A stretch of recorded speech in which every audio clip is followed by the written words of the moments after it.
ಎಲ್ಲರಿಗೂ ನಮಸ್ತೆ. ನೋಡಿ, ಇವರು ಒಂದು 3-4 ದಿನದಿಂದ ಅನ್ಸುತ್ತೆ ಫೋನ್ ಮಾಡಿದ್ರು ನನಗೆ. ನವೋದಯ ಕೋಚಿಂಗ್ ಸೇರಿಸ್ಬೇಕು ಅಂದ್ಬಿಟ್ಟು ಫೋನ್ ಮಾಡಿದ್ರು. ಇವರು ಎಲ್ಲಿಂದ ಮಾಡ್ತಾ ಇರೋದು ಅಂದ್ರೆ ಚಿನಕುರಳಿ ಅಂತ. ಚಿನಕುರಳಿಯಿಂದ ಪಕ್ಕ ಕೆ ಮಂಚನಹಳ್ಳಿ ಅಂತ. ಚಿನಕುರಳಿ ಅಂದ್ರೆ ಅಲ್ಲಿಂದ 6 ಕಿಲೋಮೀಟರ್ ಆಗ್ತದೆ. ಕೆ ಮಂಚನಹಳ್ಳಿ ಅರೌಂಡ್ 45 ಕಿಲೋಮೀಟರ್ ಆಗುತ್ತೆ. ನಾನು ಇದೀನಲ್ಲ 50 ಕಿಲೋಮೀಟರ್ ಆಗುತ್ತೆ. ನಾನಿರೋ ಪ್ಲೇಸ್ ಕೋಚಿಂಗ್ ಸೆಂಟರ್ ಇಂದ ಇವರೂರು 50 ಕಿಲೋಮೀಟರ್ ಆಗುತ್ತೆ.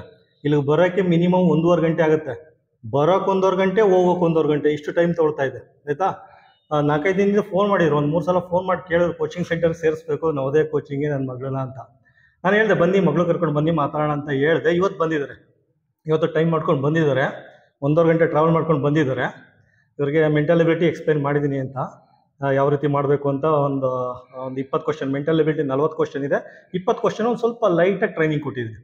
ಇನ್ನೊಂದು ದಿನ ಬಂದರೆ, ಇನ್ನೊಂದು ದಿನ ಫ್ರೀ ಮಾಡ್ಕೊಂಡು ಬಂದರೆ ಇನ್ನೊಂದು 20 ಕ್ವಶನ್ ಇದೆ, ಅದು ಟ್ರೈನಿಂಗ್ ಕೊಡ್ತೀನಿ. ಆಯಿತಾ? ಅಂದರೆ ಮೆಂಟಲ್ ಎಬಿಲಿಟಿ ಕಂಪ್ಲೀಟ್ ಮುಗೀತು. ಇನ್ನು ಉಳ್ಕೊಂಡಿರೋದು ಪ್ಯಾಸೇಜು ವಿಡಿಯೋ ನಂಬರ್ 2 ಅಲ್ಲಿ ಕ್ಲಿಯರ್ ಕಟ್ಟಾಗಿ ಎಕ್ಸ್ಪ್ಲೇನ್ ಮಾಡಿದ್ದೀನಿ. ಯಾವ ರೀತಿ ಮಾಡೋರು ಔಟ್ ಆಫ್ ಔಟ್ ತೆಗಿಬೋ ಅಂತ. ಅದ್ರ ಕಥೆನೂ ಮುಗೀತು. ಅದು ಬಿಟ್ಟು ತುಂಬ ಟಫೆಸ್ಟ್ ಕೋಚಿಂಗ್ ಏನು ಸೇರ್ಕೋಬೇಕು ಅಂದರೆ ಮ್ಯಾಥ್ಸು ತುಂಬ ಟಫ್ ಇದೆ. ಹೈಸ್ಕೂಲ್ ಲೆವೆಲೆಲ್ಲ ಮ್ಯಾಥ್ಸ್ ಕೊಡ್ತಾರೆ, ಅದು ತುಂಬ ಟಫ್ ಇದೆ. ಅದಕ್ಕೋಸ್ಕರ ಕೋಚಿಂಗ್ ಸೇರ್ಕೋಬೇಕು. ಅದಕ್ಕೆ ನಾನೇನು ಮಾಡಿದ್ದೀನಿ, ನವೋದಯ ಕಂಪ್ಲೀಟ್ ಮ್ಯಾಥ್ಸ್ ಸಿಲೆಬಸ್ನಲ್ಲಿ ಮ್ಯಾಥ್ಸ್ ಸಿಲೆಬಸ್ನ ಯೂಟ್ಯೂಬಲ್ಲಿ ಪಾಠ ಮಾಡಿ ಅಪ್ಲೋಡ್ ಮಾಡಿದ್ದೀನಿ. ಕೆಳಗಡೆನೆ ಡಿಸ್ಕ್ರಿಪ್ಷನ್ ಬಾಕ್ಸಲ್ಲಿ ಲಿಂಕ್ ಇದೆ, PDF ಡೌನ್ಲೋಡ್ ಮಾಡ್ಕೊಳ್ಳೋದು. ಡೌನ್ಲೋಡ್ ಮಾಡ್ಕೊಂಡು ಜೆರಾಕ್ಸ್ ತೊಗೊಂಡು ಮಕ್ಕಳು ಕೇಳಿ ಕೊಡೋದು. ಈ ರೀತಿ ಇರುತ್ತೆ ಬುಕ್ಕು. ಆಯಿತಾ? ಸ್ಪೈಲ್ ಬೈಂಡಿಂಗ್ ಮಾಡಿಸ್ಕೊಳ್ಳಿ, ಜೆರಾಕ್ಸ್ ತೊಗೊಳ್ಳಿ. ಸೇಮ್ ಇದೇ ಥರ ಇರುತ್ತೆ. ಡೌನ್ಲೋಡ್ ಮಾಡಿಕೊಂಡ್ರೆ ಒಂದು ಪೇಜಲ್ಲಿ 2 ಕ್ವಶನ್ ಬರೋಂಗೆ ಮಾಡ್ಕೊಳ್ಳಿ. ಅಮೌಂಟು ಕಡಿಮೆ ಆಗುತ್ತೆ. 150 ಹತ್ರ ಏನೋ ಬರುತ್ತೆ. ಸೊ ಇಲ್ಲಿ ಕ್ವಶನ್ ಇದೆ, ಇಲ್ಲಿ ವರ್ಕ್ ಸ್ಪೇಸ್ ಇದೆ. ನಾನು ಯೂಟ್ಯೂಬಲ್ಲಿ ಅದೇ ರೀತಿ ಪಾಠ ಮಾಡಿದ್ದೀನಿ. ಬಲಗಡೆ ಕ್ವಶನ್ ಇದೆ, ಎಡಗಡೆ ನಾನು ಬೋರ್ಡ್ ಮೇಲೆ ಸಾಲ್ವ್ ಮಾಡ್ಕೊಂಡು ಹೋಗ್ತಾ ಇರ್ತೀನಿ. ಸೊ ಈ ರೀತಿ ತೊಗೊಂಡು ಫಸ್ಟ್ ಕೆಲಸ ಏನು ಮಾಡಬೇಕು ಅಂದರೆ, ಪೇರೆಂಟು ಈ ರೀತಿ ಜೆರಾಕ್ಸ್ ಒಂದು ಬುಕ್ ತೆಗೆದು ಮಕ್ಳು ಕೈಲಿ ಕೊಡಬೇಕು. ತೋಪ ಈ ಥರ ಕೊಟ್ಬಿಟ್ಟು ಯೂಟ್ಯೂಬಲ್ಲಿ ನೋಡಿಕೊಂಡು ಪ್ರಾಕ್ಟೀಸ್ ಮಾಡಿ ಅಂತ ಹೇಳಿ ಮುಗಿದೋಯ್ತು. ಅದಕ್ಕೋಸ್ಕರ ಈಗ ಬರ್ತಾ ಇದ್ದಲ್ಲ 1.5 ಗಂಟೆ ಬರೋಕ್ಕೆ ಓಕೆ. ಅದೇ 1.5 ಗಂಟೆ 3 ಗಂಟೆನಾ ಬೆಳಿಗ್ಗೆ 1.5 ಗಂಟೆ ಕೇಳಿಸ್ತಾ ಇದೆಯಾ? ಬೆಳಿಗ್ಗೆ 1.5 ಗಂಟೆ, ಸಾಯಂಕಾಲ 1.5 ಗಂಟೆ ಪ್ರಾಕ್ಟೀಸ್ ಮಾಡಿದ್ರೆ ನವೋದಯ ಮ್ಯಾಥ್ಸಲ್ಲಿ ಮಾಸ್ಟರ್ ಪೀಸ್ ಆಗ್ತಾರೆ. ಆಯಿತಾ? ನವೋದಯ ಮ್ಯಾಥ್ಸು, ಸೈನಿಕು ಎಲ್ಲ ಸಿಲೆಬಸ್ನು ಕ್ಲಿಯರ್ ಆಗಬೇಕು. ಕ್ಲಿಯರ್ ಆಗೋಗುತ್ತೆ, ಎಲ್ಲ ಪಾಸ್ ಆಗ್ತಾರೆ. ಏನಕ್ಕೆ ಇಷ್ಟೊಂದು ಕಮಿಟೆಡಾಗಿ ಹೇಳ್ತಾ ಇದ್ದೀನಿ ಅಂದರೆ, ಲಾಸ್ಟ್ 1 ಇಯರ್ ಹಿಂದೆ ನಾನು ಆನ್ಲೈನಲ್ಲಿ ಪಾಠ ಮಾಡಿದ್ದೀನಿ. ಆಯಿತಾ? ಸುಮಾರು 1000 ಮಕ್ಕಳು ನೋಡಿದ್ದಾರೆ. ಇದೆಲ್ಲ ನಿನ್ನೆ ರಿಸಲ್ಟ್ ಬಂದಿದೆ. ಆಯಿತಾ? ಇದುವರೆಗೂ 4 ಮಕ್ಕಳು ಪಾಸ್ ಆಗಿದ್ದಾರೆ. ಮನೇಲೇ ಕೂತ್ಕೊಂಡು ಆನ್ಲೈನ್ ವಿಡಿಯೋ ನೋಡಿಕೊಂಡು ಪಾಸ್ ಆಗಿದ್ದಾರೆ. ನನಗೇನು ಗೊತ್ತಾಯಿತು ಅಂದರೆ, ನನಗೇನು ಗೊತ್ತಾಗುತ್ತೆ, ಪೇರೆಂಟು ಫೋನ್ ಮಾಡಿ ಹೇಳಿದ್ದಾರೆ, ಮಕ್ಕಳು ವಿಡಿಯೋ ಮಾಡಿ ಸೆಂಡ್ ಮಾಡ್ತಾ ಇದ್ದಾರೆ, ಈ ಥರ ನಾವು ಪ್ರಾಕ್ಟೀಸ್ ಮಾಡಿದ್ದೀವಿ, ಮನೇಲೇ ಕೂತ್ಕೊಂಡು ನಾವು ಪಾಸ್ ಆಗಿದ್ದೆ ಅಂದ್ಬಿಟ್ಟು. ಸೊ ನನಗೆ ನನ್ನ 1 ವರ್ಷದ್ದು ವರ್ಕ್ಗೆ ಪ್ರತಿಫಲ ಈ ಸಲ ಸಿಕ್ಕಿದೆ. ಆಯಿತಾ? ನಾನೊಂದು ಏನು ಕಾನ್ಫಿಡೆನ್ಸಲ್ಲಿ ಮಾಡಿದ್ದೆ, ಯಾವುದೋ ಒಂದು ದೃಢವಾದ ನಂಬಿಕೆಯಿಂದ ಮಾಡಿದ್ದೆ. ಆದರೆ ಅದು ಸಕ್ಸಸ್ಫುಲ್ ಆಗಿದೆ. 4 ಜನ ಪಾಸ್ ಆಗಿದ್ದಾರೆ. ಈ ನವೋದಯ ಕೋಚಿಂಗ್ಗೆ ಹೋಗೋಬರೋ ಟೈಮಲ್ಲೇ ನವೋದಯ ಕೂತ್ಕೊಂಡು ಪ್ರಾಕ್ಟೀಸ್ ಮಾಡಿದ್ರೆ ಪಾಸ್ ಆಗ್ಬೋದು ಅಂತ ಫಸ್ಟ್ ವೀಡಿಯೋದಲ್ಲಿ ಮಾಡಿದ್ದೀನಿ. ಆಯಿತಾ? ಅದೇ ರೀತಿ 4 ಜನ ಪಾಸ್ ಆಗಿದ್ದಾರೆ. ಈ ಮಕ್ಳಿಗೆ ಹೇಳ್ತಾ ಇದ್ದೀನಿ, 45 ಕಿಲೋಮೀಟ್ರು 50 ಕಿಲೋಮೀಟ್ರು 1.5 ಗಂಟೆ ಹೋಗೋಕ್ಕೆ ಬರೋಕ್ಕೆ ಅವೆಲ್ಲ ಬೇಡ. ಮನೇಲೆ ಕೂತ್ಕೊಂಡು ಪ್ರಾಕ್ಟೀಸ್ ಮಾಡಲಿ. ಏನಾರ ಸಮಸ್ಯೆ, ಏನಾರ ಗೊತ್ತಾಗಲಿಲ್ಲ, ಅರ್ಥ ಆಗಲಿಲ್ಲ ಅಂದರೆ ಜಸ್ಟ್ ಬರೋದು ಬೇಡ, ಫೋಟೋ ತೆಗೆದುಬಿಟ್ಟು ನನಗೆ ಸೆಂಡ್ ಮಾಡಿದ್ರೆ, ವಾಟ್ಸಪ್ ಮಾಡಿದ್ರೆ ನನಗೆ ವೀಡಿಯೋ ಸೊಲ್ಯೂಷನ್ ಮಾಡಿಬಿಟ್ಟು ವಾಪಸ್ ಸೆಂಡ್ ಮಾಡ್ತೀನಿ. ಅಷ್ಟೇ. ಇಲ್ಲಿ ಬರೋ ಅಗತ್ಯನೇ ಇಲ್ಲ. ಇನ್ ಕೇಸ್ ಬರ್ತೀನಿ ಅಂದರೆ ವಾರಕ್ಕೊಂದ್ಸಲ ಬರಲಿ ಅಥವಾ ತಿಂಗಳಿಗೊಂದ್ಸಲ ಬರಲಿ, ಡೌಟ್ ಕ್ಲಿಯರ್ ಮಾಡ್ಕೊಂಡು ಹೋಗಿ. ಆಯಿತಾ? ಮಕ್ಕಳು ಕಮಿಟೆಡ್ ಆಗಿದ್ದರೆ ಎಲ್ಲೇ ಇದ್ರೂ ಪಾಸ್ ಆಗ್ತಾರೆ. ನವೋದಯ ಕೋಚಿಂಗ್ ಸೆಂಟ್ರಿಗೆ ಬಂದರೆ ಪಾಸ್ ಆಗಬೇಕು ಅಂತ ಯಾವುದೋ ರೂಲ್ಸ್ ಇಲ್ಲ. ಯಾಕೆಂದರೆ ಬಂದವರೆಲ್ಲ ಪಾಸ್ ಆಗಲ್ಲ ನವೋದಯಲ್ಲಿ. ಮಕ್ಕಳು ಕಮಿಟೆಡ್ ಆಗಿರಬೇಕು. ಯೂಟ್ಯೂಬಲ್ಲಿ ಪಾಠ ಮಾಡೋದು ನಾನೇ, ಇಲ್ಲಿ ಪಾಠ ಮಾಡೋದು ನಾನೇ. ಆಯಿತಾ?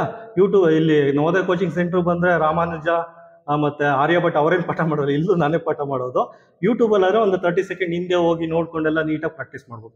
ಆದ್ದರಿಂದ ಎಲ್ಲ ಮಕ್ಳಿಗೂ ನಾನು ಹೇಳ್ತಾ ಇದ್ದೀನಿ, ಎಲ್ಲ ಪೇರೆಂಟ್ಗೆ ಆದಷ್ಟು ಇದು ಸ್ಟ್ರೈನ್ ಆಗುತ್ತೆ. ನೋಡಿ, ಮುಖ ಎಲ್ಲ ಬಾಡೋಗಿದೆ. 1.5 ಗಂಟೆ ಟ್ರಾವೆಲ್ ಮಾಡ್ಕೊಂಡು ಬಂದಿದ್ದಾರೆ ಬೈಕಲ್ಲಿ ಅಂದರೆ ಜಸ್ಟ್ ಇಮ್ಯಾಜಿನ್ ಮಾಡ್ಕೊಳ್ಳಿ. 1.5 ಗಂಟೆ ಟ್ರಾವೆಲ್ ಮಾಡ್ಕೊಂಡು ಬಂದರೆ ಮುಖ ಎಲ್ಲ ಬಾಡೋಗುತ್ತೆ. ಇಲ್ಲಿ ಬಂದು ಏನು ಮಾಡ್ತಾರೆ, ಅಕಸ್ಮಾತ್ ಏನಾದ್ರು ಸ್ಕೂಲ್ಗೆ ಹೋಗ್ತಾ ಇದ್ರೆ ಅಲ್ಲಿ ಸ್ಟ್ರೈನ್ ಆಗಿರ್ತವೆ. ಮಕ್ಕಳು ಬಂದು ಮಲಗಿಬಿಡ್ತವೆ. ಪುನಃ ಇಲ್ಲಿಂದ ಹೋದ ತಕ್ಷಣ ಮಕ್ಕಳು ಊಟ ಮಾಡ್ಬಿಟ್ಟು ಮಲಿಕೋಗ್ಬಿಡ್ತಾರೆ. ತುಂಬ ಸ್ಟ್ರೈನ್ ಆಗುತ್ತೆ. ಇದೆಲ್ಲ ಅವಾಯ್ಡ್ ಮಾಡ್ಬೋದು. ಮಕ್ಕಳು ಕಮಿಟೆಡ್ ಆಗಿರೋ ನವೋದಯ ಪಾಸ್ ಆಗ್ತಾರೆ. ಫಸ್ಟ್ ರೂಲ್ ನವೋದಯ ಪಾಸ್ ಆಗೋಕ್ಕೆ ಅಂದರೆ, ಏನಕ್ಕೆ ಇಷ್ಟೊಂದು ಕಾನ್ಫಿಡೆಂಟಾಗಿ ಇವ್ರ ಮೇಲೆ ಹೇಳ್ತಾ ಇದ್ದೀರಿ ಅಂದರೆ, ಫಸ್ಟ್ ಪ್ಯಾಸೇಜ್ ಟೆಸ್ಟ್ ಕೊಟ್ಟೆ. ನವೋದಯ ಪ್ಯಾಸೇಜಲ್ಲಿ ಒಂದು ಟೆಸ್ಟ್ ಕೊಡಿ, 4-5 ಸಲ ಓದಿ ಅರ್ಥ ಮಾಡ್ಕೊಂಡು ಆನ್ಸರ್ ಮಾಡಿ ಅಂತ. 5 ಕ್ವಶನ್ ಇರುತ್ತೆ. 5 ಕ್ವಶನ್ ಕರೆಕ್ಟಾಗಿ ಆನ್ಸರ್ ಮಾಡ್ತಾ ಇದ್ದಾರೆ ಅಂದರೆ, ಅಥವಾ 5 ಕ್ವಶನ್ಗೆ 4 ಕ್ವಶನ್ ಕರೆಕ್ಟಾಗಿ ಆನ್ಸರ್ ಮಾಡ್ತಾ ಇದ್ದಾರೆ ಅಂದರೆ ಅವರು ನವೋದಯ ಪಾಸ್ ಆಗೋ ಕ್ಯಾಲಿಬರ್ ಇದೆ ಅಂತ. ಏನಕ್ಕೆ ಅಂದರೆ, ಫಸ್ಟ್ ಟೈಮ್ ಪ್ಯಾಸೇಜಲ್ಲಿ 20 ಮಾರ್ಕ್ಸ್ ಇರುತ್ತೆ. ಪ್ಯಾಸೇಜ್ ಓದಿ ಅರ್ಥ ಮಾಡ್ಕೋತಾ ಇದ್ದಾರೆ ಅಂದರೆ ಮ್ಯಾಥ್ಸ್ನ ಓದಿ ಅರ್ಥ ಮಾಡ್ಕೊಳ್ಳೋ ಕೆಪಾಸಿಟಿ ಬರುತ್ತೆ. ಪ್ಯಾಸೇಜಲ್ಲೇ ಓದಿ ಅರ್ಥ ಮಾಡ್ಕೊಳ್ಳಲ್ಲ ಅಂದರೆ ಮ್ಯಾಥ್ಸ್ ಮಾಡೋಕ್ಕಾಗಲ್ಲ. ಇಲ್ಲೂ ಫೇಲ್ ಆಗ್ತಾರೆ, ಅಲ್ಲೂ ಫೇಲ್ ಆಗ್ತಾರೆ. ಮ್ಯಾಥ್ಸಲ್ಲೂ ಮಾರ್ಕ್ಸ್ ಬರೋಲ್ಲ, ಪ್ಯಾಸೇಜಲ್ಲೂ ಮಾರ್ಕ್ಸ್ ಬರೋಲ್ಲ. First rule. ಆಯಿತಾ? ನೀವೇನೋ ನವೋದಯ ಕೋಚಿಂಗ್ ಸೆಂಟ್ರಿಗೆ ಸೇರ್ಸೋಕ್ಕೆ ಮೊದಲೇ ಫಸ್ಟ್ ನೀವೇ ಟೆಸ್ಟ್ ಮಾಡಿ. ಪೇರೆಂಟ್ಸು ನೀವೇ ಸೆಲ್ಫ್ ಎವಾಲ್ಯೂಷನ್ ಮಾಡಿ. ಫಸ್ಟ್ ಒಂದು ಪ್ಯಾಸೇಜ್ ಕೊಡಿ, ಟೆಸ್ಟ್ ಕೊಡಿ.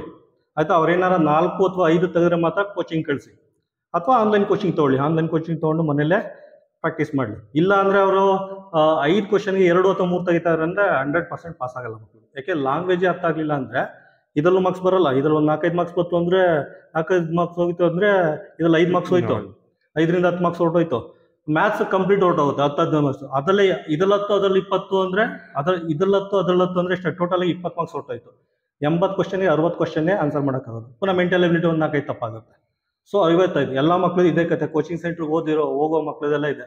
ಎಲ್ಲ 50ರಿಂದ 60 ಆಸಿಲೇಟ್ ಆಗ್ತಾ ಇರ್ತಾರೆ ನಂಬರ್. ಏನಕ್ಕೆ ಅಂದರೆ ಲ್ಯಾಂಗ್ವೇಜ್ ಮೇಲೆ ಗ್ರಿಪ್ ಇರಲ್ಲ. ಲ್ಯಾಂಗ್ವೇಜ್ ಮೇಲೆ ಏನಾದ್ರು ಗ್ರಿಪ್ ಇದ್ದರೆ ಮಕ್ಕಳು ಖಂಡಿತ 80 ಕ್ವಶನ್ಗೆ 70 ಮೇಲೆ ಸ್ಕೋರ್ ಮಾಡ್ಬೋದು. ಆಯಿತಾ, ಮಾಡ್ತೀಯಪ್ಪ? ಏನೇ ಡೌಟ್ ಇದ್ರೂ ನನಗೆ ಫೋಟೋ ತೆಗಿಬೇಕು, ಸೆಂಡ್ ಮಾಡಬೇಕು. ಆಯಿತಾ. ಫ್ರೀ ಮಾಡ್ಕೊಂಡು ಇನ್ನೊಂದು 2 ಸಲ ಬನ್ನಿ, 2 ಸಲ ಬನ್ನಿ. ಮೆಂಟಲ್ ಎಬಿಲಿಟಿ ಇನ್ನೊಂದು 20 ಕ್ವಶನ್ ಇದೆ, ಅದನ್ನ ಡೌಟ್ ಕ್ಲಿಯರ್ ಮಾಡ್ತೀನಿ. ಸೊ ಮನೇಲೆ ಕೂತ್ಕೊಂಡು ಪ್ರಾಕ್ಟೀಸ್ ಮಾಡಿ. ಏನೇ ಡೌಟ್ ಇದ್ರೂ ಫೋನ್ ಮಾಡ್ಬೋದು, ವಾಯ್ಸ್ ಮೆಸೇಜ್ ಕಳಿಸಿ, ಫೋನ್ ಮಾಡಿ. ಆ ಥರ ಇನ್ನೊಂದು 2 ಸಲ ಬನ್ನಿ. ಆಯಿತಾ. ಜಸ್ಟ್ ಜೆರಾಕ್ಸ್ ತಗೊಳ್ಳೋದು, ಕೂತ್ಕೊಂಡು ಮನೇಲಿ ಪ್ರಾಕ್ಟೀಸ್ ಮಾಡ್ತೀರಾ? ನೆಕ್ಸ್ಟ್ ಇಯರ್ ನಾನು ನಿಮ್ಮ ಬಗ್ಗೆ ವಿಡಿಯೋ ಮಾಡಬೇಕು. ನೀವೇ ವಿಡಿಯೋ ಮಾಡಿ ಸೆಂಡ್ ಮಾಡಬೇಕು ನನಗೆ. ಸರ್ ನವೋದಯ ಪಾಸ್ ಆಗಿದ್ದೀನಿ ಅಂದ್ಬಿಟ್ಟು ಕಮಿಟೆಡ್ ಆಗಿ ಮಾಡಬೇಕು. ಆಟ ಆಡಬಾರ್ದು. ಬೆಳಗ್ಗೆ 1:30 ಗಂಟೆ, ಸಾಯಂಕಾಲ 1:30 ಗಂಟೆ ಅಷ್ಟು ಮಾಡಿ 100% ಪಾಸ್ ಆಗ್ತೀರಾ. ಮಾಡ್ತೀರಾ? ಓಕೆ. ಆಫ್ಟರ್ 1 ಇಯರ್ ನಾನು ವಿಡಿಯೋ ಮಾಡ್ತೀನಿ. ಓಕೆ.